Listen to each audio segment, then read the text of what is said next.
Kita beralih ke result Saratoga. Next.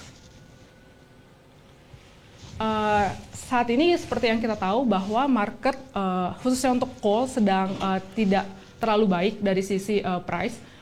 Tapi kita bisa lihat bahwa Saratoga sendiri membukukan kenaikan dari dividen dan juga interest income sebesar 22,3% gitu secara year on year di 9 months 2023. Kita bisa lihat bahwa dari sisi dividen sendiri sebenarnya Saratoga ini meningkat secara signifikan dari sisi atau dari grup Adaro gitu, sekitar 70% secara year on year.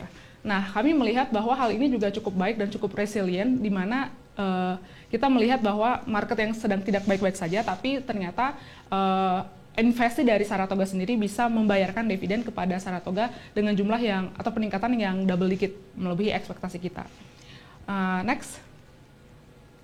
Nah, dari sisi net debt dan juga loan to value, Saratoga ini juga cukup membukukan peningkatan gitu ya, net debt turun minus 72% secara year on year, dan juga loan to value juga turun jadi 0,3%, yang sebelumnya 0,5%.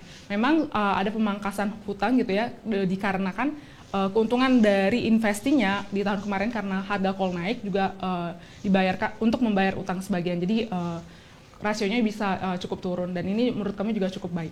Next. Oke, namun dari sisi share price investasi baik dari Tebik, Adaro, sama MDKA untuk blue chip investasinya juga masih dalam tren yang turun mengingat harga komoditas yang juga turun. Dan kalau untuk Tebik kita masih menantikan earnings resultnya juga dan update dari our telco analyst selanjutnya. Next.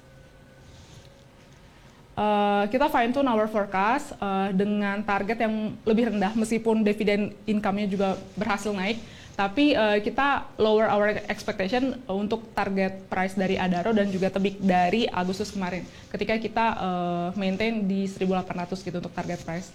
Dan hal ini juga implies our target price implies 55% discount to 2003 NAV, di mana itu sekitar minus 0,5 standar deviasi dengan dividen yang tetap, dan kita mengubah sedikit estimasi kita dari sisi investment in share sama borrowings-nya. Next. Berikut ini adalah investment risk ketika kita mungkin berinvestasi kepada Saratoga. Yang pertama ada lower than expected dividend disbursement, dan juga yang kedua adanya slower than expected execution di business expansion khususnya untuk non-coal related gitu. Next. Oke, sekian presentasi dari kami. Terima kasih dan selamat pagi sahabat Mirai Aset. Kembali ke Glenda.